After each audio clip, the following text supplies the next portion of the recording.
Let's go with it. Okay. It's live. Okay, let's intro this action. Here we go. It's live. Oh boy. Oh, I'm sorry. Off to a good start as always. Let's try that again. You got it out of your system, Kristin? It's episode 110 of Electric Fancave and ElectricFeast.com, and we are so happy to have you, Corrigan Vaughn and Kristin Latterell, here on this Friday afternoon to get chatty about the pop culture universe. This week, Dwayne "The Rock" Johnson splendidly introduced the latest trailer for our future favorite Disney movie, Moana. Nicolas Cage managed to make the U.S.S. Indianapolis disaster look lame, and we realized Marvel movie scores are actually kind of boring. Plus, we've been watching Supergirl, and we're plotting our own Fancave Emmys. Okay, so we're doing this. What up, Kristin? Hey, sorry, that was like super skippy on my end. I missed half of it, but hopefully that doesn't affect everybody. I hope not. I don't like to do that and say something. Okay. Well, hi. You seem to be okay now, I guess. Okay. Hi. Cool. Sweet. Hey, Kristin. How's your day going? Hey, Corri. That's going pretty good. Yeah, I'm glad to hear it. Yeah. So yesterday was long because I had like a fiasco in trying to get home from a concert on Wednesday night. And so yesterday I was like dead to the world. Like there was a point where my coworker and I had gone together. And at one point during the day, she texted me, she's like, the struggle is real. And I was like, I physically think I might die, actually, is what I think is going to happen to me. It's and so it's just like the longest day. And it's one of those things where you look at the... Uh-oh. Ruh-roh, don't do this to me. Come on.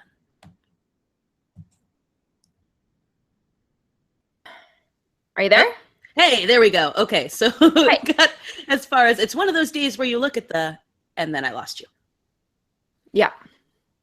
What? When you were talking, it got as far as it's one of those days where you look at the, and then it cut out. Oh, I said it looks like the clock. You look at the clock and you're like, oh, it's been like 8 hours. It's been 3 minutes. You're like, oh my god. Yeah, I know that feel very well. So that was definitely a lot better. Thursday. Yeah. Yeah. So yeah, that was yesterday. We were the same. Oh yeah. Geez, see that's it was such a long day that today feels like many days later. Yeah. It was hard. I felt the need to explain to everybody in case I was being weird. And then it was nice too because one of my coworkers was like, oh, you look really nice today. I was like, oh, thank God, because I feel haggard like nobody's business. Haggard is a good word. Bags under my eyes. Anyway. But other than that, but then I took a page out of your book and I went home and I poured myself a glass of wine and I made some frozen gnocchi from Trader Joe's, which is delicious, by the way. And I watched 2 episodes of Supergirl before I passed out at about 8 o'clock. Beautiful. That is what I'm talking about. See, that's what, as Kristin is saying, she did. I did this the other day. Oh, I guess it was because it was Tuesday that this was my super long day. I just don't know what day of the week it is. I had like just a ridiculous, day, get up early, go to school. And then I teach, like my classes are super far apart. So I was at school all day. And when I got home, 13 hours later, I was just like, kill me. And so, yeah, I ordered sushi from my bed while watching Supergirl and drinking wine. And it was solid. So I feel great about that plan. And Supergirl is delightful. Oh my gosh, you guys, I love it. It's like so cheesy, so cheesy. It's unbelievable. And so I'm excited because for some reason, I feel like, and for those of you who don't know, CW, let me start that again. One more time. Supergirl started on CBS and is moving to the CW. And I personally think that CW does a really good job with super cheesy things, making them somehow not seem as cheesy. Like it's like a subtle cheese. Yeah. Whereas and that's actually a play on words. If you think about it, it kind of sounds like subtlety, but it's subtle cheese. I'm going to start using it. I see that catching on. Yeah. Yeah. It's much better than the times I tried to make highlightations catch on. It didn't work. Highlightations? Yeah. If your book has a lot of highlighter marks in it in college, I'd be like, oh, I got this used book and it has a lot of highlightations in it. And people it's funny because it's one of those things where for a second they think maybe it's real, but then they realize it's not. But hopefully I've moved the conversation past the point where they can make a comment about it. So you basically just tried to trick people into accepting it as a word. Oh yeah, 100%. It did not work one bit, actually. But anyway, that's not the point. The point is I'm excited because now that it's going to be moving to CW, which do we know when it premieres, by the way? Like, how long do I have to watch this? I mean, it's got to be sometime in October, I would imagine. Yeah. Anyway, and then we're catching up. So it's on Netflix for those of you who also don't have TV and think CBS app is lame, like me and Corri. You can watch it on Netflix now, which is great. So I've actually been waiting for it to come so I get caught up. I texted my brother and I was like, I'm watching Supergirl, and he's pumped because all last season he was watching it on because he has actual TV because he's an adult. And he was bummed that I wasn't watching it. So I told him, I was like, hey, I'm watching it. I'll let you know, caught up. And then I texted him, and I don't usually do this because he thinks it's gross, but I was like, also, Jimmy Olsen is like super hot. And I was like, I'm really sorry. And he goes, oh no, that's okay. He's like, he is very good looking.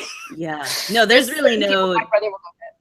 Yeah, there's no denying that. I mean, and Kristin posted this on my wall too, that, Jimmy is very handsome. And it was like across the board, men and women alike commenting on her post, like, yep, that's true. Aside from the one person who corrected us and was like, it's James Olsen. I was like, oh, good call. I was like, you know what? If I'm going to try to make Subtlecheese work, I'm not going to be calling Jimmy James. That's a valid point. But yeah, I think you're right.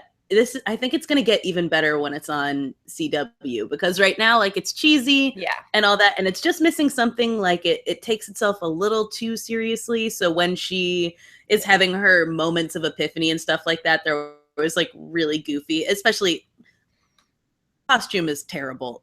It's like the more you see it in action, the more you're like, ugh. Yeah. Well, I never liked the fact that they always just put him in a skirt and somehow that's ladylike. I'm like, technically, girls wear yoga pants. She should be the one that's in a full unitard. She should be in yoga pants for sure. She's a millennial superhero, as we learned in there. So technically, she should.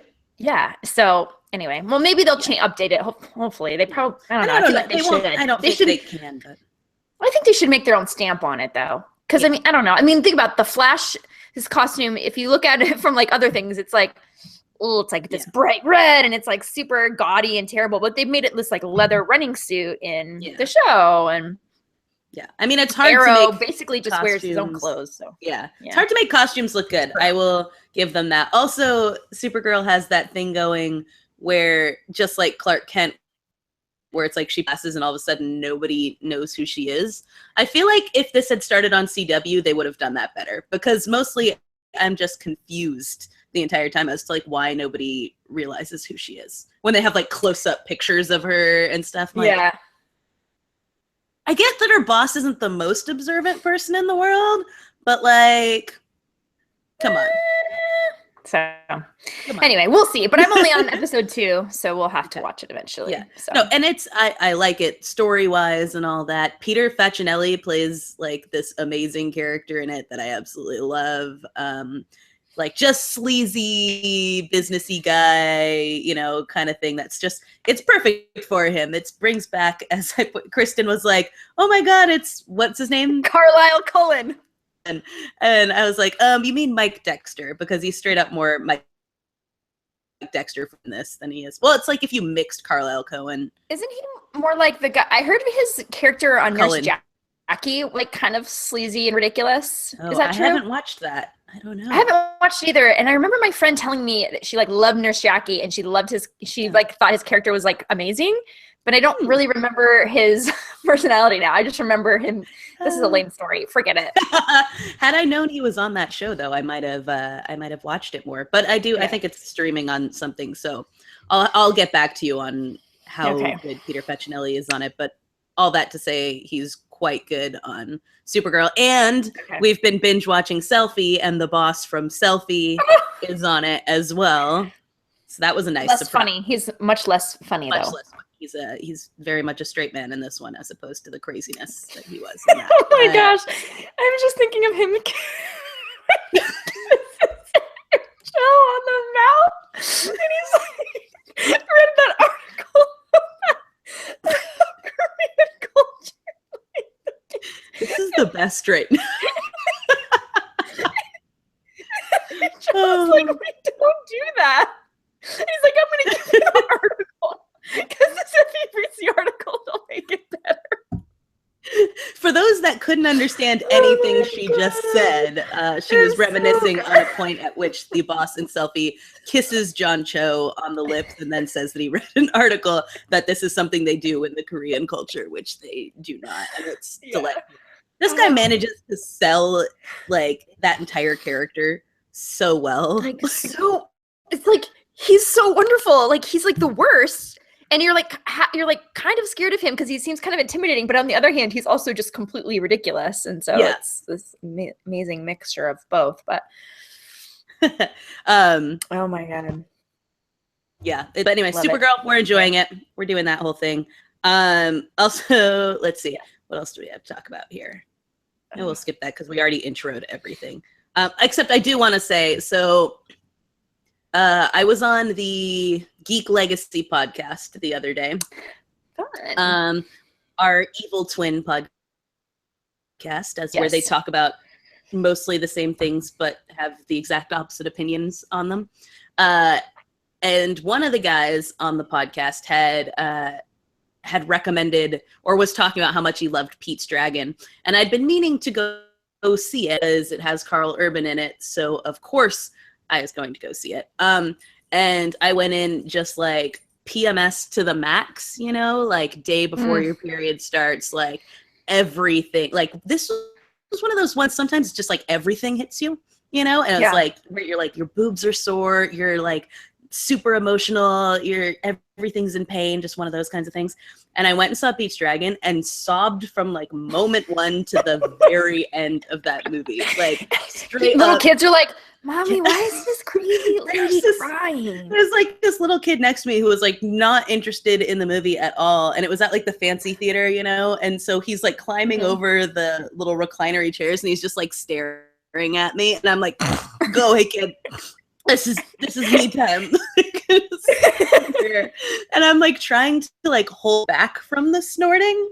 Yeah. Oh, come on. You're at a kid's movie by yourself. The only other people in this theater are like dads and their kids at this point. Like that's it. It's empty, but a couple of dads and their little children, and me sitting there just like sobbing, just inconsolable sobbing the entire time. Oh my god, I was so upset. I like when I walked out of the theater, because it was just like, you know, when there's not that many people, obviously no one's staying through the credits or anything like that. And I was like, I'm just going to sit here and compose myself. But then the people come in who want to clean the theater and they're just sort of sitting there staring at you like, they're like, there's nothing after the credits. Just me. Yeah, that was this the whole isn't a thing. Marvel movie. And I'm like sitting there and then I'm like, okay, fine. And so I like just walk out like staring down. And I'm like, thank you. Because your face is like blotchy and your eyes are swollen shut. It's like that time where Brienne lost her contact watching Book Thief.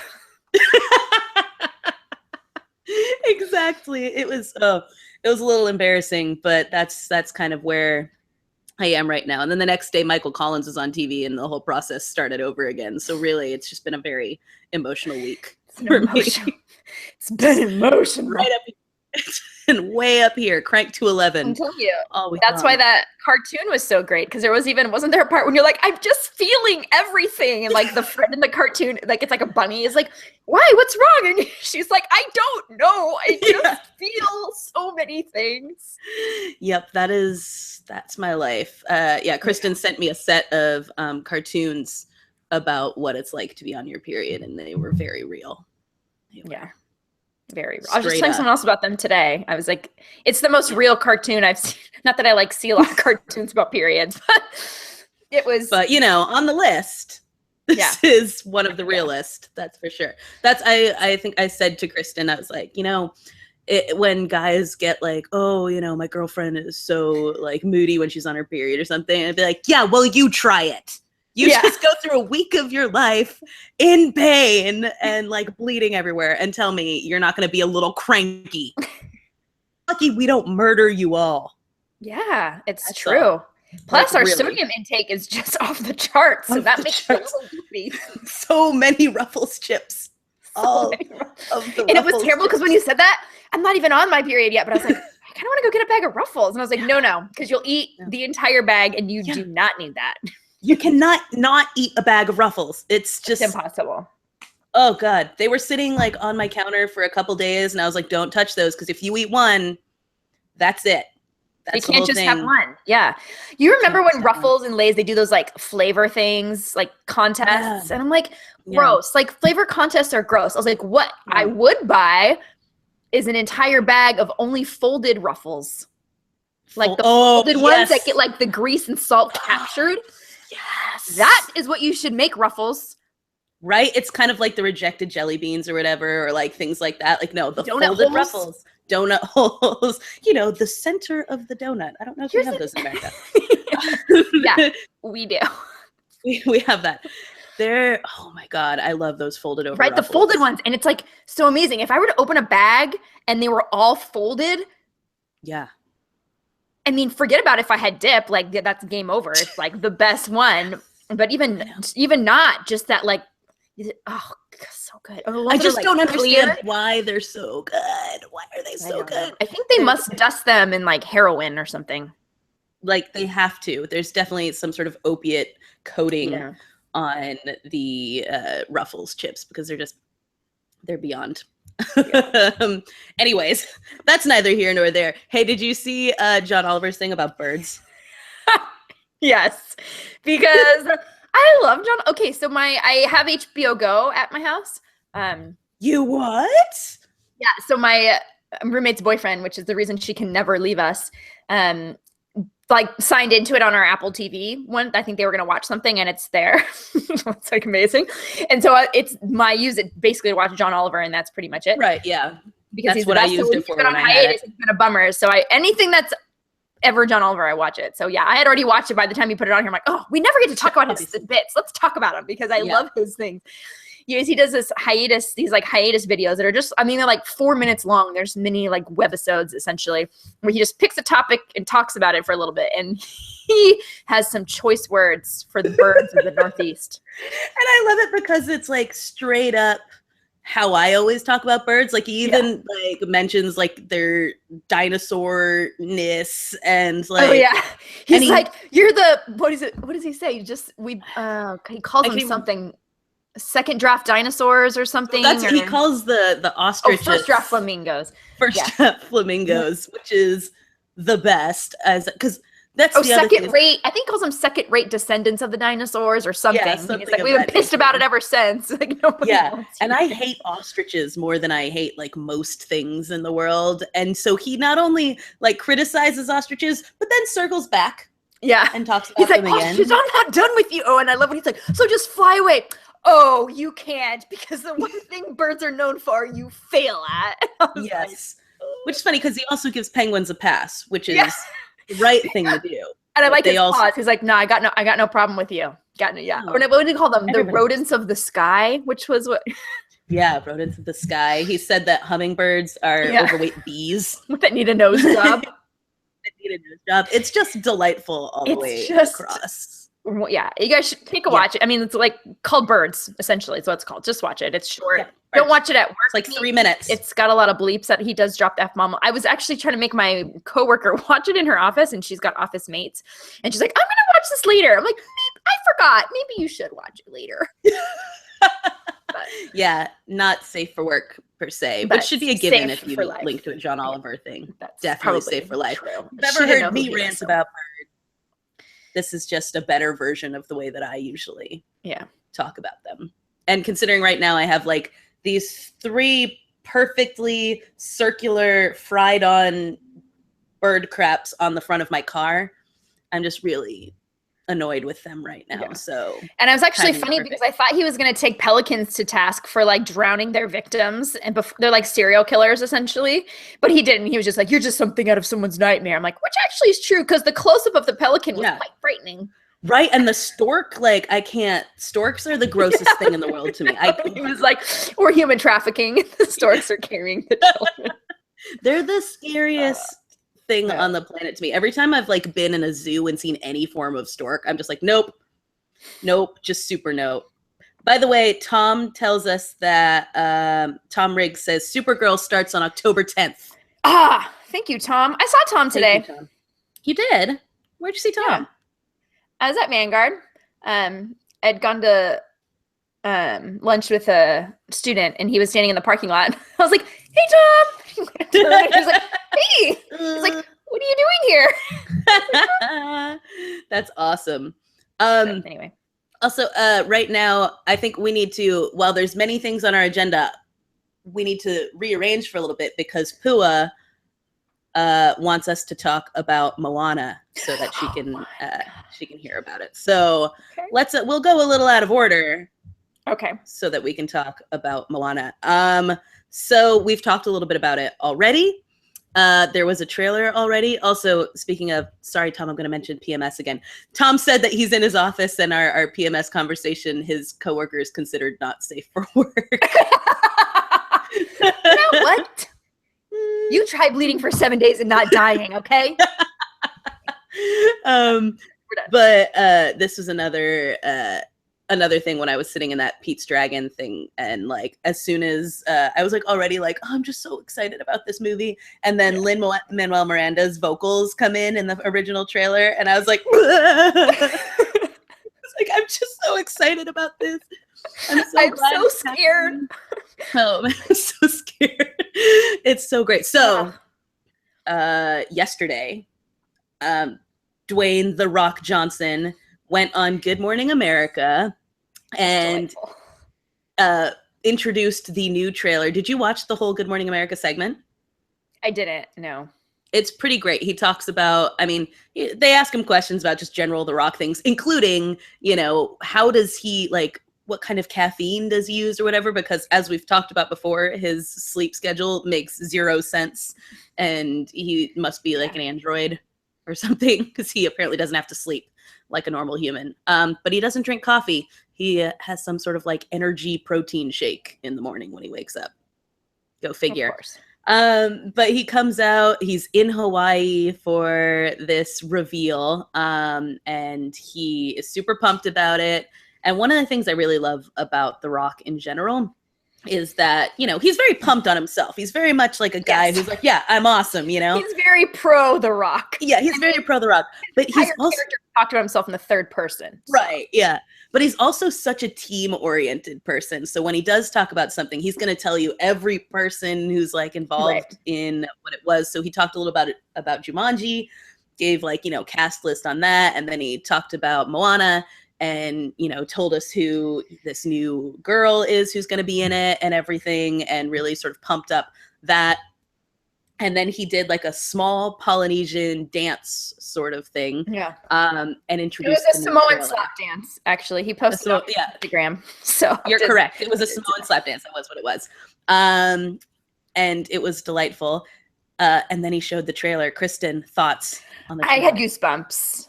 I got goosebumps because it's so wonderful. I liked it because I feel like it gave you a little bit more of the plot a little bit. I feel like in the first one, it was kind of more of a teaser. So you're like, okay, they're obviously going some sort of adventure together, you know? But honestly, the part that I got the goosebumps was the beginning when it just shows her like with her family and her home and, you know, before she heads off on this adventure to find Maui.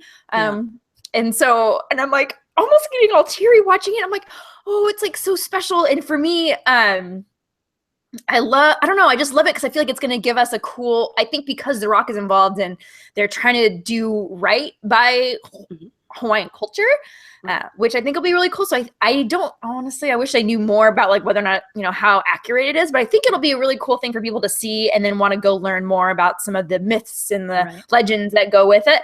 But it's beautiful. Like it's so colorful which I absolutely loved. I loved her and The Rock's, excuse me, like bantery, you know, she's like going off and he like throws her in the water, you know, and then she like comes back and he's like, oh, I did not see that coming. I'm like, oh, we learned a little bit more about her. She's got this like, she's like, oh, me in the water. And they like high five. And I was like, what is happening? This is the best. Yeah. I know very little about. And he's like kind of derp. It's fun because it reminds me a little bit of his character in Central Intelligence, who was like sort of a little dorky, like for as like big and like strong as he is, he's like a little derpy, you know? Yeah. So if you watch, if you guys saw Central Intelligence, I know you haven't seen it yet, Corri, you need to. He like wears a fanny pack the entire thing. He thinks unicorns actually exist. Like he's just kind of a weirdo. And I feel like the same is kind of true of Maui. He's like this big demigod, but then when he's like jumps in, he's like, I'm still falling, you know, and it's just fun. I'm just excited. I love kids movies because they're happy and the music is great. So fun. So anyway. Okay. All kids movies are not happy. You didn't just watch Pete's Dragon. Okay. Yeah. Okay. Sorry. I know. Okay. That was, you're right. And I'm kidding. I'm being silly. And I'm sure I'll cry at some point though. I almost cried just in the, I'm sure someone dies in it, which will be like traumatic, but maybe they won't. I don't know. This is usually, I mean, that's the Disney format, is someone is already dead in the beginning or they die right at the beginning.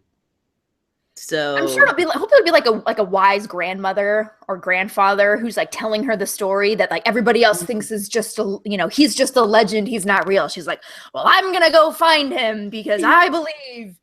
Yeah, because she's got some sort of, she's clearly bringing him some sort of like, because we get that moment of her trying to be like, oh, Maui, you know, and giving all these titles and stuff. And he's like, oh, you missed one, like hero of man. Why don't you start over? So she's clearly like, going with like some sort of petition to him. She wants to ask him for something.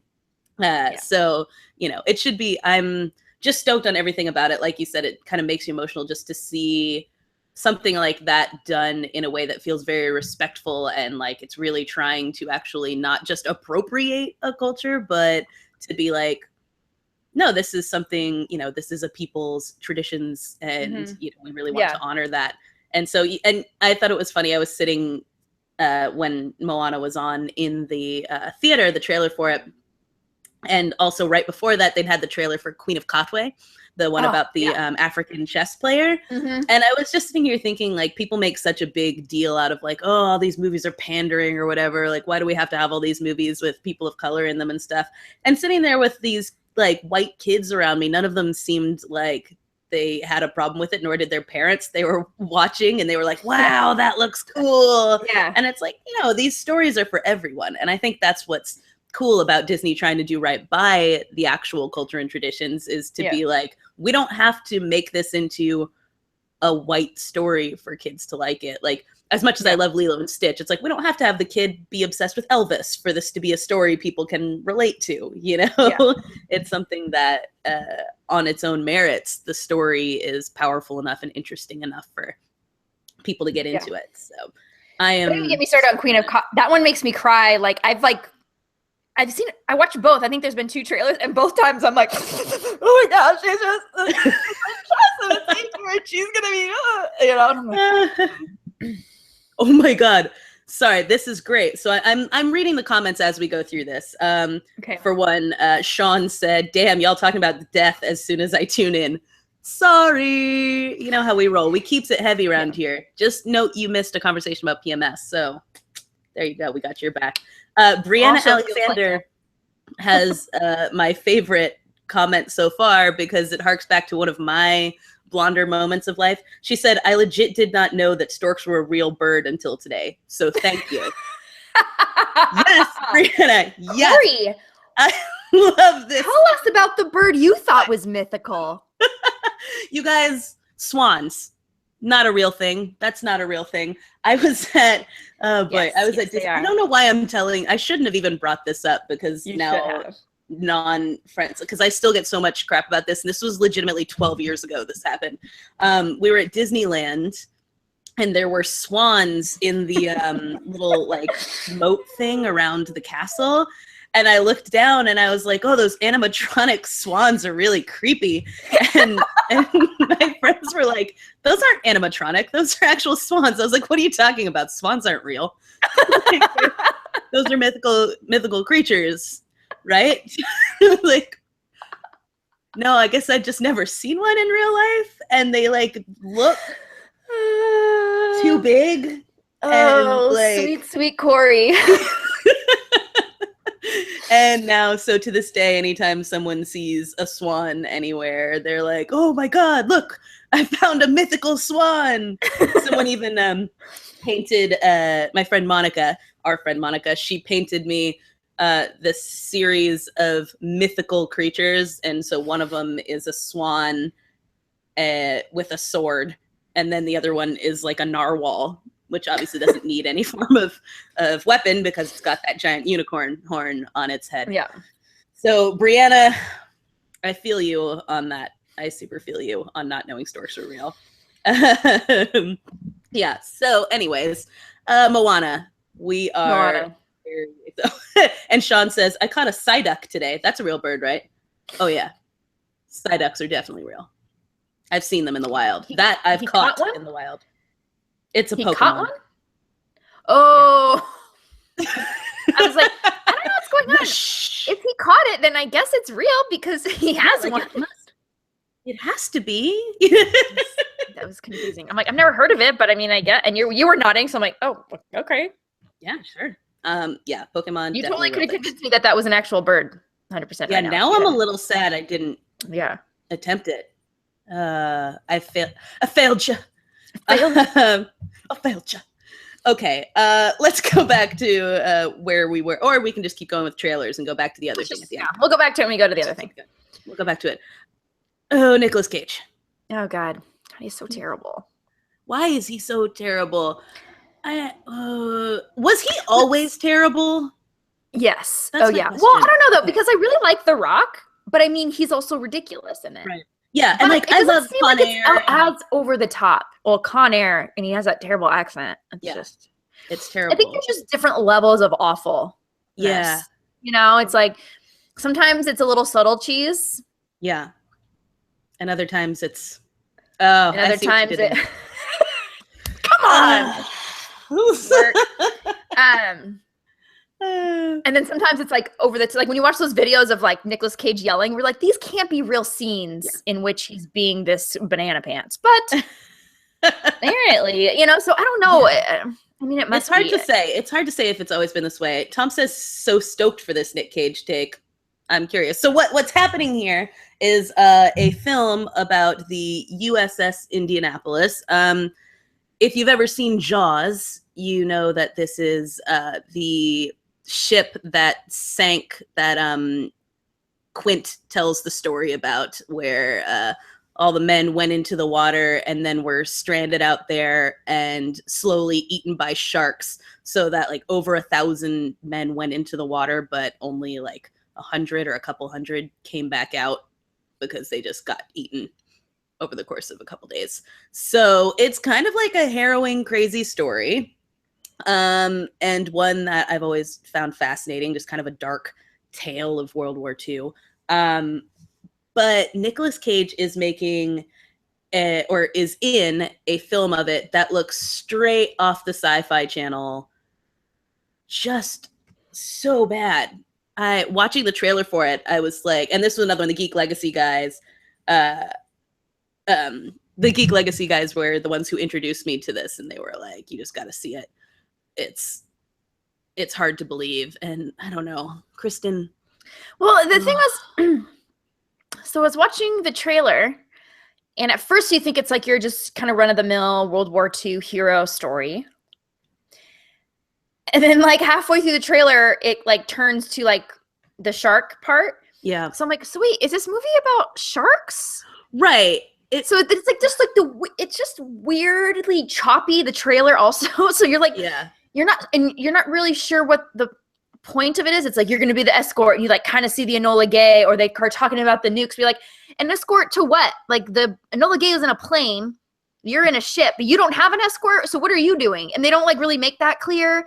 And It's like, but then all of a sudden they all get eaten by sharks. And then which feels like, I guess that's my question, is like, what kind of movie is this? Because is it a shark movie, or is it a shark movie or a ship movie? Yeah, like which one? I don't know. You can't really, because it's like, you don't.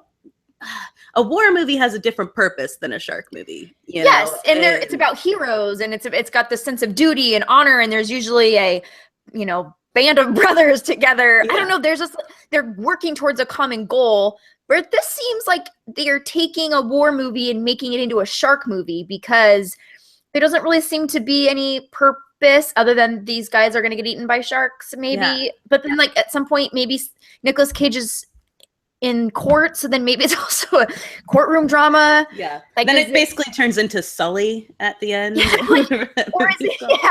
I'm like, or is it one of those things where it's like, we see the entire movie through him describing it in court? Yeah. And it's actually a courtroom drama, and I'm like, oh, yeah. Well, what's happening? So I don't know. For me, I just didn't usually pretty much any like war movie like tugs at my heart. I'm like, oh, and I'm like in tears by the end of the trailer, no matter how terrible it's gonna be. Like even Pearl Harbor, I'm watching the trailer, I'm like, oh, it's this war movie, and they get attacked, and I'm like emotionally invested. Like at the end of this, I'm like, I'm good. And also, it looks like it's going straight to TV. Yeah, that's what Tom just said. It looks like a Nick Cage direct-to-DVD movie that is coming out in theaters. And then he said, don't forget Nick Cage won an Oscar. What did he win an Oscar for? They always remind you of that because it said that in the trailer. And I thought the same thing, and I should have Googled it. And maybe someone will tell us. Tom can tell us. Lisa says, so much Cage hate. Do you disagree, Lisa? I mean, listen, I'm not saying I hate Nicolas Cage. I will, like, watch... maybe not anything he's in, but older, like 90s Nicolas Cage, like I said, like watching Con Air or Face Off and things like that, I'm totally into. There's someone at my door. Uh-oh. It's probably Nicolas Cage.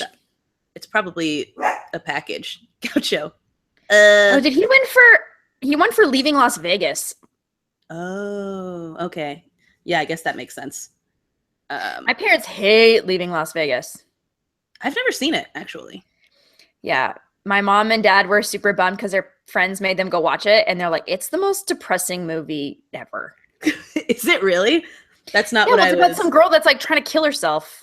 Oh, I legitimately guess I don't know anything about that movie. I remember when it came out. I remember the commercials, but I was. Or no, he's trying to kill himself. I forgot. Okay. He's trying to drink himself to death. Yeah, that's the premise of this movie. That's the premise, huh? Yeah, I had no idea. I was not aware of it. Elizabeth Shue, who's like a stripper or something.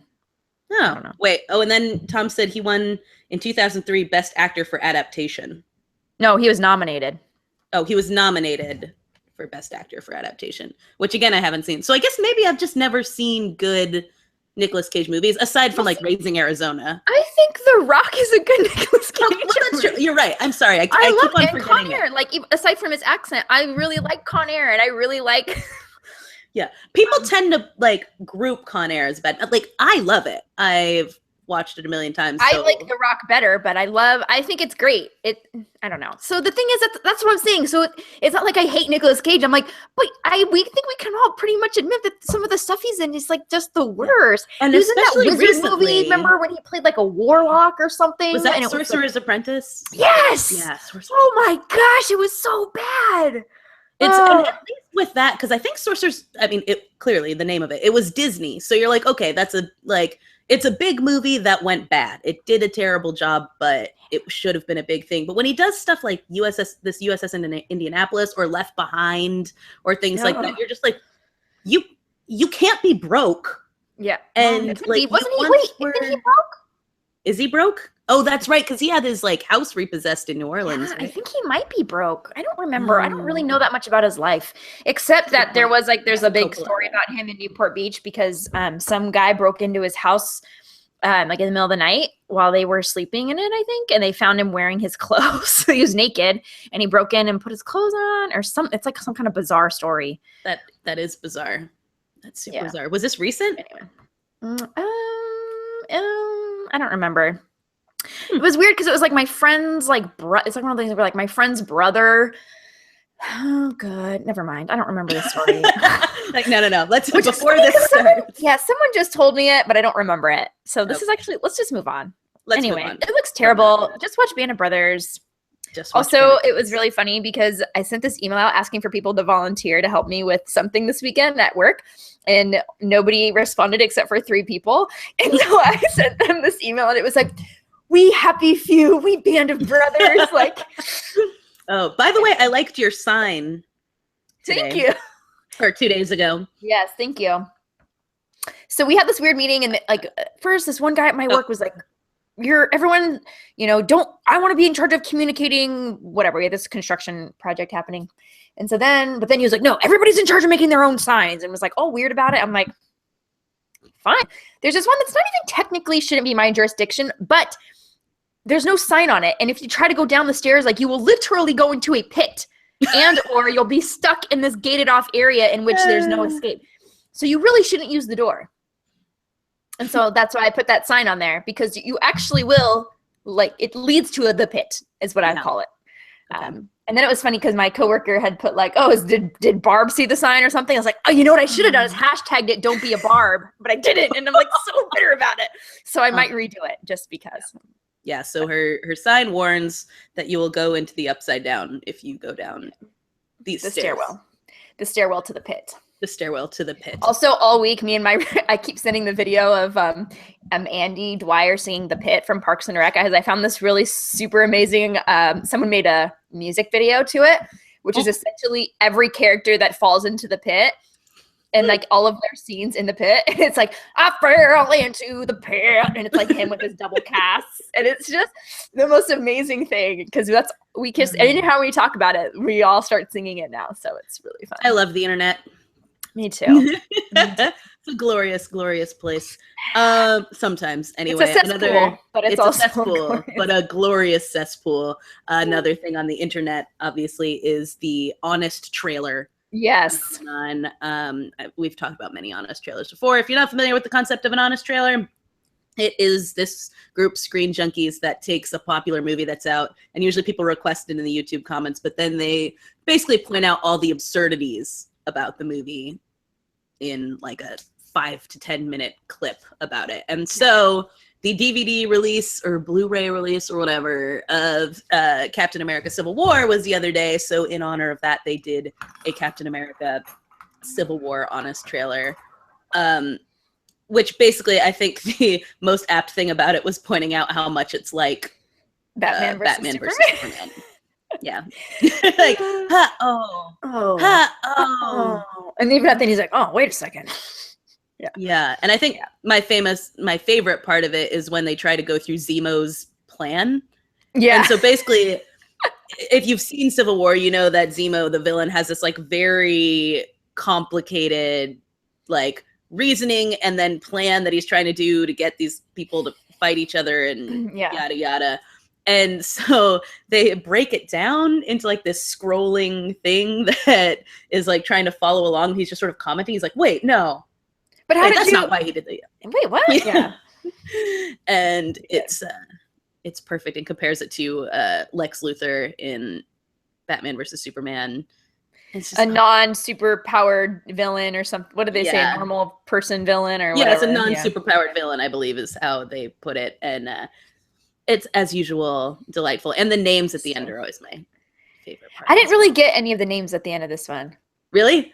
I'm trying to think of what they're. I mean, a couple of them were really confusing. I was like, I couldn't even really tell you any of them, because I remember watching being like, I feel like I'm supposed to be laughing, because I always laugh. I always think they're hysterical. And this time I was like, I don't get any of these. Maybe I need to watch Civil War again or something. So there's something I'm missing from this. Well, I did like Jeremy Againer, but his poor Jeremy Renner gets so much crap. That is true. That one was funny. And even in this one, remember they said he's good in small doses or something like that. It's like, poor Jeremy Renner. I think he's adorable. I know, he's great. I could use more Jeremy. Yeah, well, it was funny because someone else posted in addition to the Civil War Honest trailer, someone made this like, it's like 30-second video if Deadpool was in Civil War.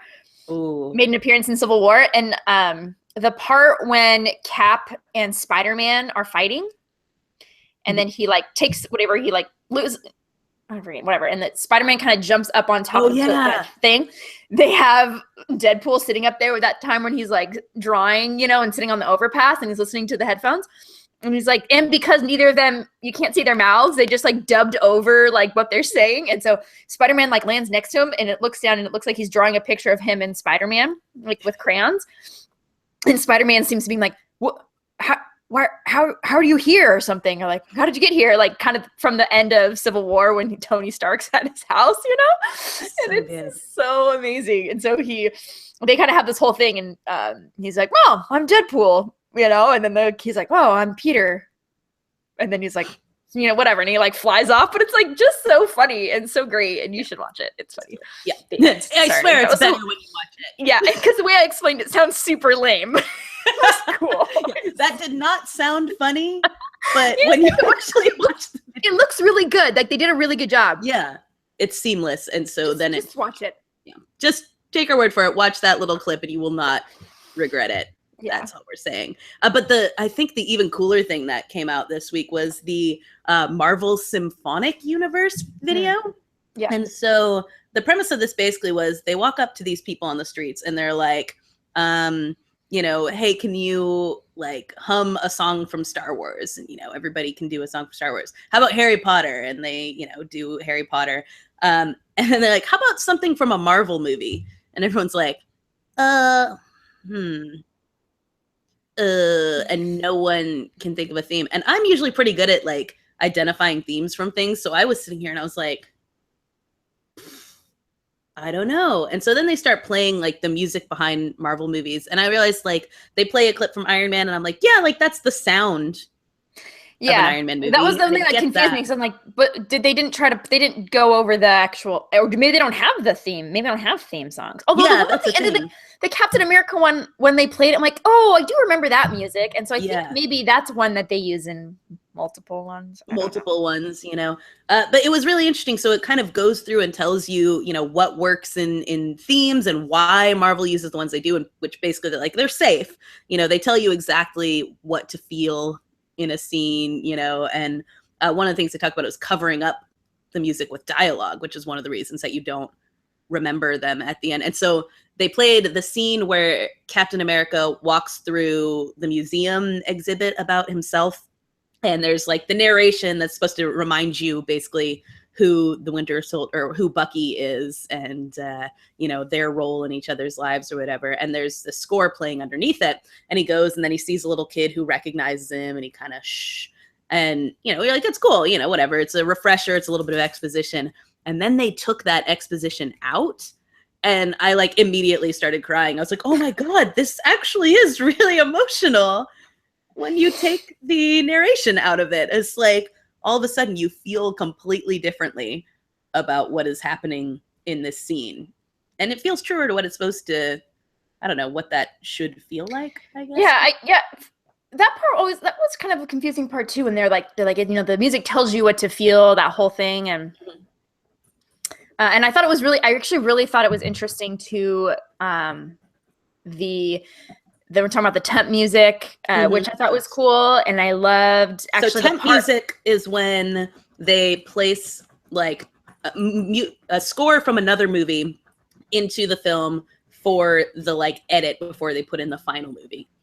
Just to be clear. Right. So it's like, yeah. And so anyway, and so they had these composers talking about how they hate temp music because what happens is the director is editing this movie for 6 months, hearing the temp music, and then they just want the temp music in there instead of something different, which was interesting. But I really also liked the scene they were talking about from Thor when the guy was giving the example of like, hey, like, you know, you're supposed to laugh because all his friends have shown up and it's all, you know, kind of weird that they're in, you know, in this world. He's like, but if you think about it, earlier in the movie, he asks them to do something illegal and they help him. He's like, and then this time they do something illegal in order to help him just on their own volition. They decide to do this. He's like, so if you think about it, it's actually a pretty cool moment when his friends like show up on Earth and are like, hey, we're here to help you. We miss you. We love you. Yeah. We want to, you know, help you defeat the evil here.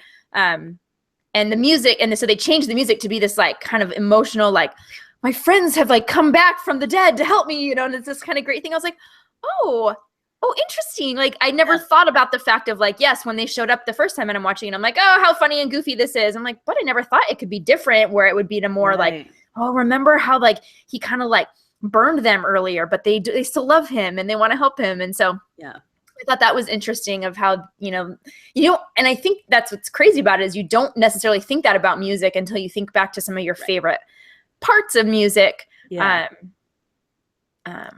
And I think that's like and realize that it was emotional or whatever. Like Danny Elfman, I think, was the one in there who had said like he hates when people say like you shouldn't notice the music. He's like, when I watched my favorite films, and I can't remember what he referenced in it. It was Alfred Hitchcock movies. Oh, Alfred Hitchcock movies, you know, and he was like, I noticed every single note from start to finish, you know.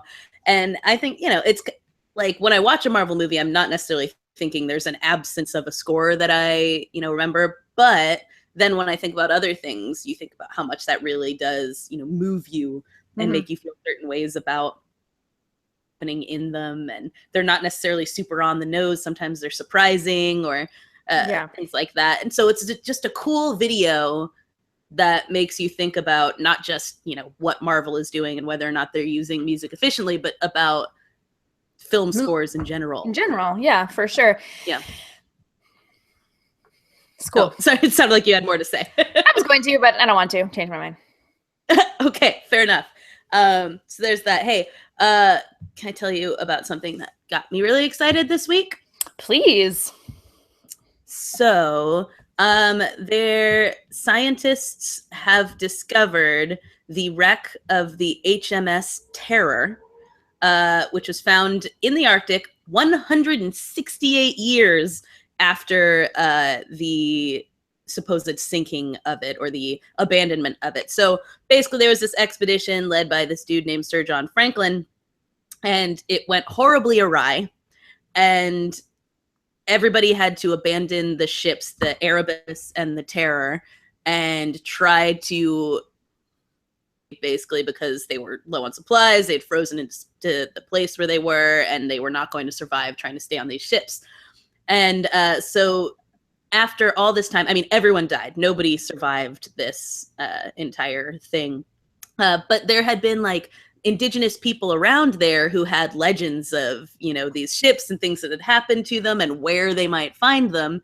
And one of those legends ended up sort of leading to them finding this one and someone had reported seeing like a mast sticking up around there or something of that nature. And it went along with the indigenous folklore about this ship.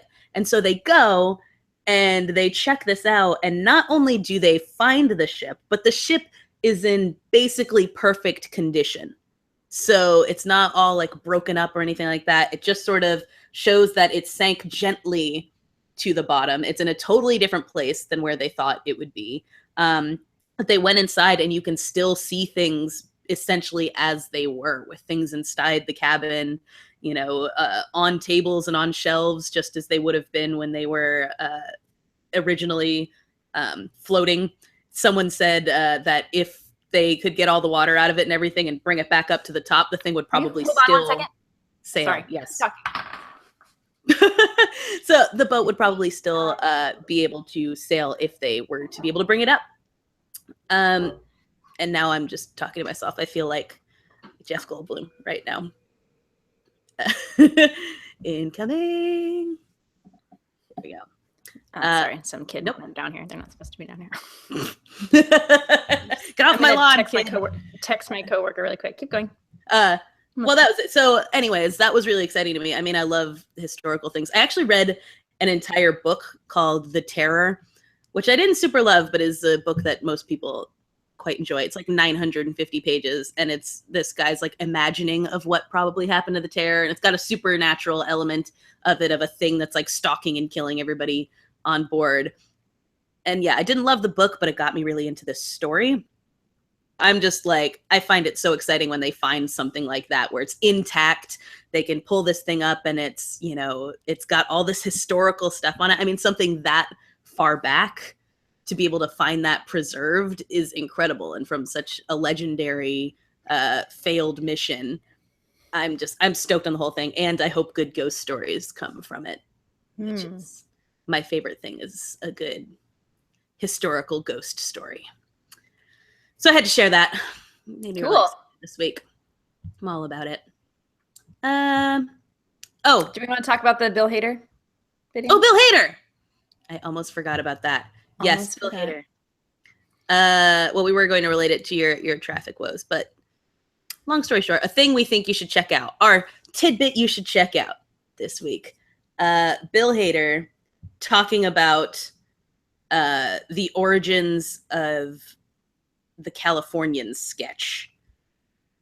What I love about him talking about this is that when you see Bill Hader, he's always so in character on SNL and things like that, that you just kind of like, he can seem serious and stuff like that. But then when he talks about his sketches and everything, he always laughs like maniacally and is like really, really dorky and cute. And so when he's trying to talk about him and Fred Armisen coming up with this, I guess what the story was is that they would do this while waiting for Lorne to show up to meetings.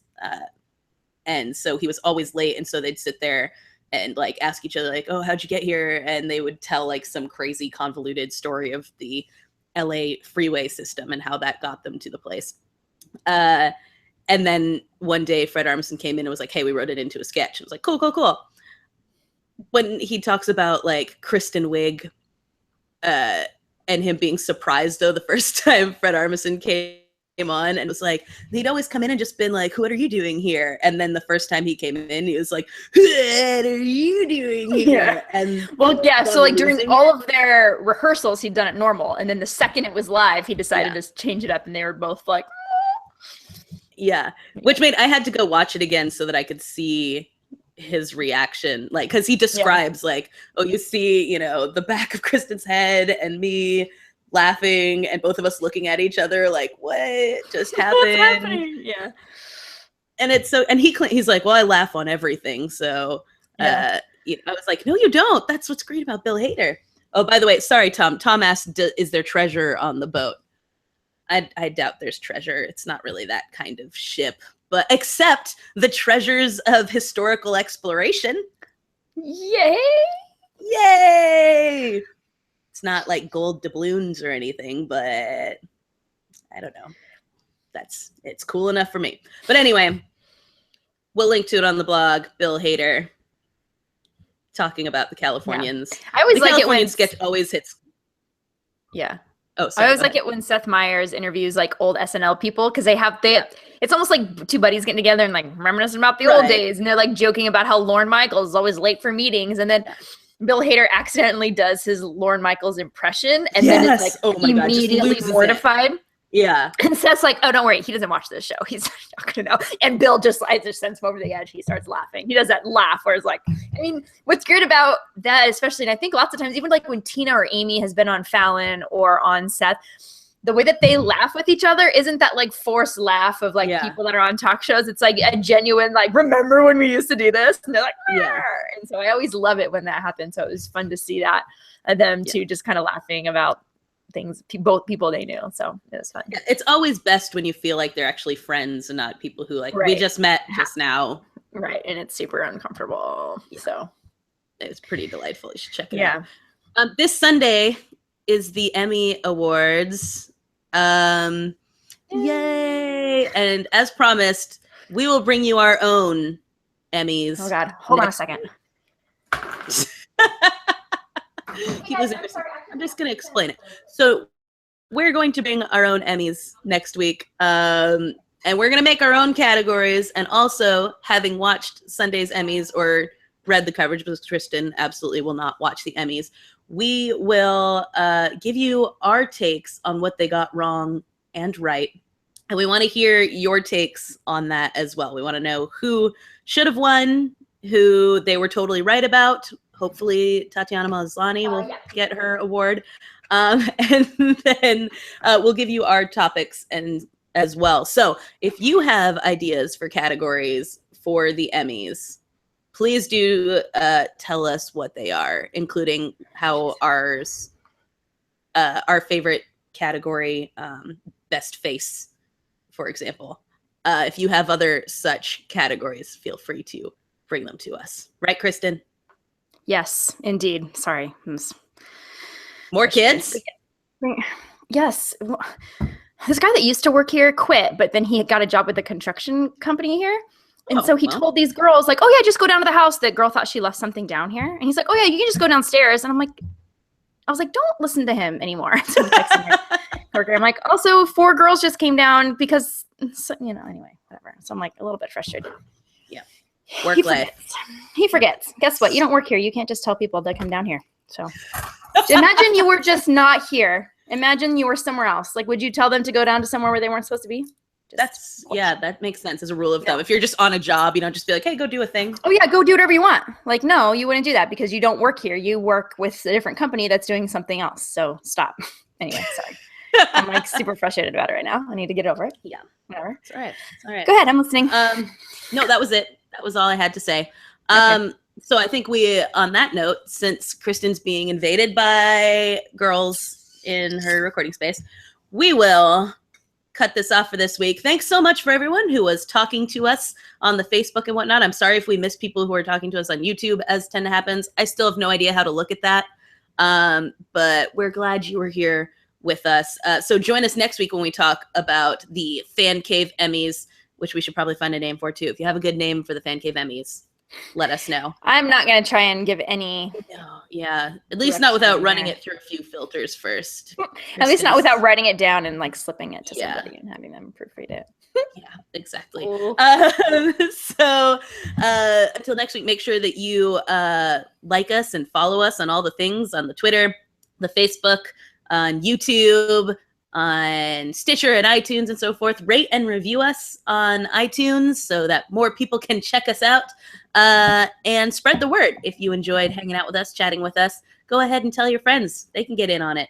And yeah, so I think that's it. Is that it? That's it. Woo! All right, so for this week, I'm Corrigan Vaughn. And I'm Kristin Latterell. Everybody, take it easy, kids.